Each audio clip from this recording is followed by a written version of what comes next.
Good afternoon, children. Story time again, and we'll continue with James and the Giant Peach and James's brilliant plan. Why, it's absolutely brilliant, cried the old green grasshopper when James had explained his plan. The boy's genius, the centipede announced. Now I can keep my boots on after all. Oh, I shall be pecked to death, wailed the poor earthworm. Of course you won't. I will, I know I will, and I won't even be able to see them coming at me because I have no eyes. James went over and put an arm gently round the earthworm's shoulders. I won't let them touch you, he said. I promise I won't. But we've got to hurry. Look down there. There were more sharks than ever now around the peach. The water was boiling with them. There must have been 90 or 100 at least. And the travellers on top, it certainly seemed as though the peach was sinking lower and lower into the water. Action stations, James shouted. Jump to it. There's not a moment to lose. He was the captain now, and everyone knew it. They would do whatever he told them. All hands below deck except Earthworm, he ordered. Yes, yes, they said eagerly as they scuttled into the tunnel entrance. Come on, let's hurry. And you, Centipede, James shouted. Hop downstairs and get that silkworm to work at once. Tell her to spin as she's never spun before. Our lives depend upon it. And the same applies to you, Miss Spider. Hurry on down, start spinning. In a few minutes, everything was ready. It was very quiet now on the top of the peach. There was nobody in sight. Nobody except the earthworm. One half of the earthworm looked like a great, thick, juicy pink sausage, laying innocently in the sun for all the seagulls to see. The other half of him was dangling down the tunnel. James was crouching close behind the earthworm in the tunnel entrance, just below the surface, waiting for the first seagull. He had a loop of silk string in his hands.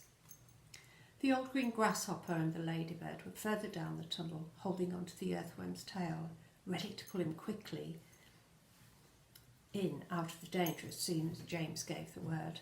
And far, far below, in the great stone of the peach, the glowworm was lighting up the room so that the two spinners, the silkworm and Miss Spider, could see what they were doing. The centipede was down there too, exhorting them both frantically to greater efforts, and every now and again James would hear his voice coming up faintly from the depths, shouting, Spin, silkworm, spin, you great fat lazy brute. Faster, faster, or we'll throw you to the sharks. Gosh, it's a bit harsh, isn't it? Here comes the first seagull, whispered James. Keep still now, earthworm, keep still. The rest of you, ready to pull. Please don't let it spike me, begged the earthworm. I won't. Shh. Out of the corner of one eye, James watched the seagull as it came swooping down towards Earthworm. And then, suddenly, it was so close that he could see its small black eyes and its curved beak. And the beak was open, ready to grab a nice piece of flesh out of Earthworm's back. Pull! Shouted James. The old green grasshopper and the ladybird gave the earthworm's tail an enormous tug, and like magic the earthworm disappeared into the tunnel. At the same time, up went James's hand, and the seagull flew right into the loop of silk that he was holding out. The loop, which had been cleverly made, tightened just the right amount, but not too much, around its neck, and the seagull was captured. Hooray! Shouted the old green grasshopper, peering out of the tunnel. Well done, James. Up flew the seagull with James, paying out the silk string as it went. He gave it about 50 yards and then tied the string to the stem of the peach. Next one, he shouted, jumping back into the tunnel. Up you get again, earthworm. Bring up some more silk, centipede. Oh, I don't like this at all, wailed the earthworm. It only just missed me. I even felt the wind on my back as it went swishing past. Shh, whispered James. Keep still.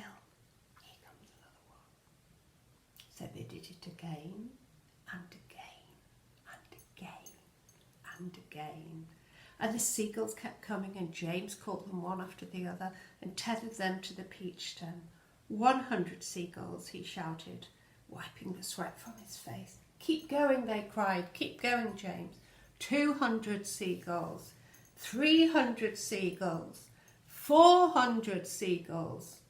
The sharks, as though sensing that they were in danger of losing their prey, were hurling themselves at the peach more furiously than ever, and the peach was sinking lower and lower still in the water. 500 seagulls, James shouted. Silkworm says she's running out of silks, yelled the centipede from below. She says she can't keep it up much longer, nor can Miss Spider.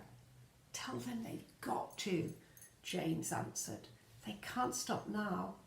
We're lifting, somebody shouted. No, we're not. I felt it. Put on another seagull, quick. Quiet, everybody, quiet. Here's one coming now. This was the 501st seagull. And the moment that James caught it and tethered it to the stem with all the others, the whole enormous peach suddenly started to rise up slowly from the water. Look out, here we go, hold on, boys. But then it stopped, and there it hung. It hovered and swayed, but it went no higher. The bottom of it was just touching the water. It was like a delicately balanced scale that needed only the tiniest push to tip it one way or the other. One more will do it, shouted the old green grasshopper, looking at the tunnel. We're almost there. And now came the big moment. Quickly, the 502nd seagull was caught and harnessed to the peach stem. And then, suddenly, but slowly, majestically, like some fabulous golden balloon, with all the seagulls straining at the strings above, the giant peach rose up, dripping water as it climbed towards the heavens. We'll leave it there today, children. Let's see what happens tomorrow. Take care.